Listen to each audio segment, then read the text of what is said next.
लगातार एक बार फिर ढिंढोरा पीटा जा रहा है। जहां इलेक्शन करवाने थे, इलेक्शन के न होने की वजह से बैक टू विलेज का एक बहाना जो है हर गांव की ओर जाने की कोशिश की जा रही है। गांव के अंदर जो लोग हैं वो रोजगार से महरूम हैं। एक बुकलेट बनाया गया है, क्वेश्चन पेपर बनाया गया है, पूछा जा रहा है डिपार्टमेंट के साथ। जो विजिटिंग अफसर आ रहे हैं हमारे लोकल गाँव के जो हैं उनको भेजा गया है। वो गाँव के मुश्किलात से बखूबी वाकिफ़ हैं, लेकिन उन्हें भी जो गाइडलाइन दी गई है उसी गाइडलाइन के हिसाब से जो है उनको भी पूछना है। सवाल ये है कि नवंबर का महीना है, जिस पंचायत के अंदर आज बैक टू विलेज का प्रोग्राम है, ये झक्यास की पंचायत है, 300 के आसपास यहाँ के जॉब कार्ड होल्डर्स हैं।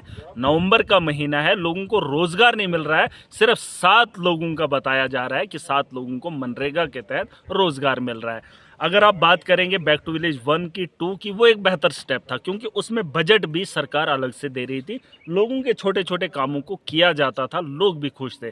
लेकिन 3 और 4 जो बैक टू विलेज के प्रोग्राम हुए उसमें ना ही फंडिंग हुई ना ही इम्प्लीमेंटेशन हुई। और सरकार आज के दौर के अंदर ये कह रही है कि आप जो है बैक टू विलेज के अंदर चले जाइए, फिर जो पीआरआईज का पैसा है या आप यूं कहें कि डिस्ट्रिक्ट कैपेक्स का पैसा है, वहां पर उनको एडजस्ट किया जाएगा। लोकतंत्र खतरे के अंदर है। जम्मू कश्मीर के अंदर जो इनने पंचायती राज लाया था उसे ख़त्म करने के लिए ये बैक टू विलेज के प्रोग्राम किए जा रहे हैं। बैक टू विलेज के अंदर ऑफिसर लोग आ रहे हैं, सरपंच को बगल में बिठाया जा रहा है, पीआरआईज को बगल में बिठाकर, बाकी लोगों को बगल में बिठाकर, खुद लोगों से पूछकर उनके इलाके के कामों का जायजा ले रहे हैं और पूछा जा रहा है किन कामों को आप करवाना चाहते हैं। और फंड जो है पीआरआई से लिया जा रहा है। आप मुझे बताइए, जब पीआरआई का उसमें रोल नहीं रहेगा, पीआरआई को एक कठपुतली बनाकर लोगों के सामने बेवकूफ़ बनाया जा रहा है, एक ऑफिसर जो है लोगों के काम कर रहा है, पीआरआई का उसमें कोई रोल नहीं है, तो मुझे बताइए लोकतंत्र अगर जम्मू कश्मीर के अंदर खतरे में हो रहा है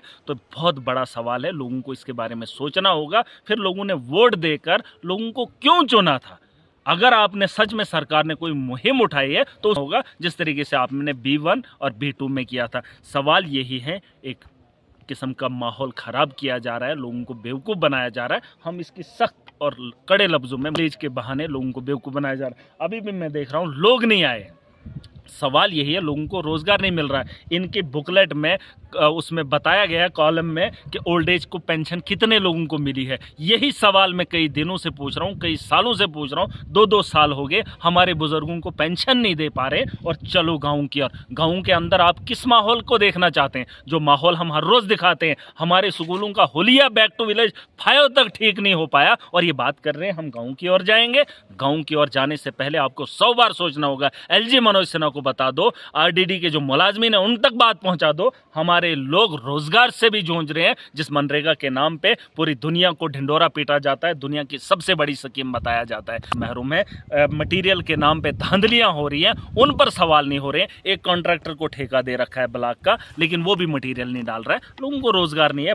बर्फीला इलाका है, बर्फबारी शुरू हो जाएगी लेकिन रोजगार नहीं है। गाँव की ओर चलेंगे है, वो बखूबी जानता है, लेकिन वो क्या कर सकता है जब लोगों के माहौल, लोगों की ग्रीवेंसेस, उनका अजाला नहीं हो सकता है। तो ऐसे बैक टू विलेज का क्या करना है? मैं DC साहब से रिक्वेस्ट करना चाहता हूँ, LG साहब से रिक्वेस्ट करना चाहता हूँ। बैक टू विलेज जो है लोकतंत्र की हत्या आप कर रहे हैं, आप उसका जनाजा निकाल रहे हैं। क्योंकि ग्राम सभाएं एक बैक टू विलेज के अलावा भी हमारे ब्लॉक के अंदर, हमारी पंचायत के अंदर होती हैं और बड़े आराम से होती हैं ताकि लोकतंत्र जिंदा रहता। आप जिस किस्म का माहौल बना रहे हैं, मुझे लगता है इससे लोकतंत्र खतरे में है। एक ब्यूरोक्रेसी का माहौल बनाया जा रहा है। या तो आप फंड दे दो, लोगों को बेवकूफ़ बना रहे हो। 3 और 4 में आपने कुछ किया ही नहीं है, पुरानी भी लाइबिलिटियाँ पड़ी हुई है। तो कहीं ना कहीं ये बेवकूफ़ाना हरकतें बंद कर दो।